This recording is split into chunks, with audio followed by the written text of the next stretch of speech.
I'm LT, and this is Surplus History. Today we're at Military Through the Ages at Jamestown, and with me today is Dan, and he's going to tell us about the Indigenous Rations issued in Vietnam.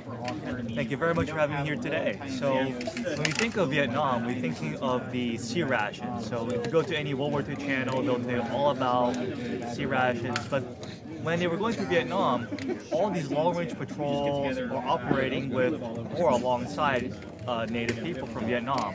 A lot of them are making up to half the team sometimes.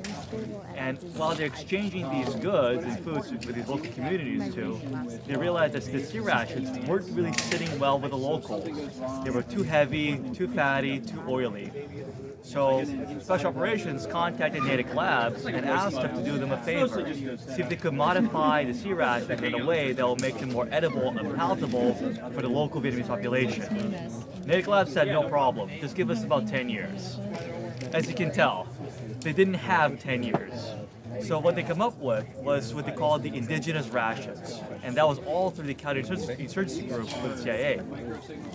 So they basically got a LARP ration that's all freeze-dried, and instead of having like the beef and stroganoff or spaghetti noodles, they modified them to suit the Vietnamese palate. So it's composed of one primary ingredient, and that's going to be rice. This is basically minute rice that is easily cookable, and a protein source of some kind, usually fish, squid, Chinese sausages, or pork, and a dry vegetable of some kind.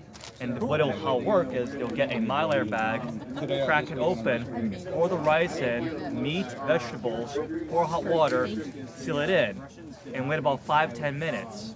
Once that's done, it's ready to eat. That's pretty cool. So it's like a modern camping meal almost. Pretty much. And it was very popular with all of the, I think we get the hands on, the operators going on longer patrols, going behind the lines, because they're very light. And furthermore, they allowed you to smell like the enemy. You didn't give off the American BO, they're eating a westernized cuisine. Like your excretions, your body sweat all smell like Vietnamese.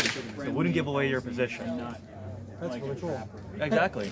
Anything else to add there, Dan? One little fun fact. I really like the fact that in localizing the MRE, basically, the Indigenous ration, they added these nice little touches like green tea, a spice or flavor packet in there that's really catering to the local palate.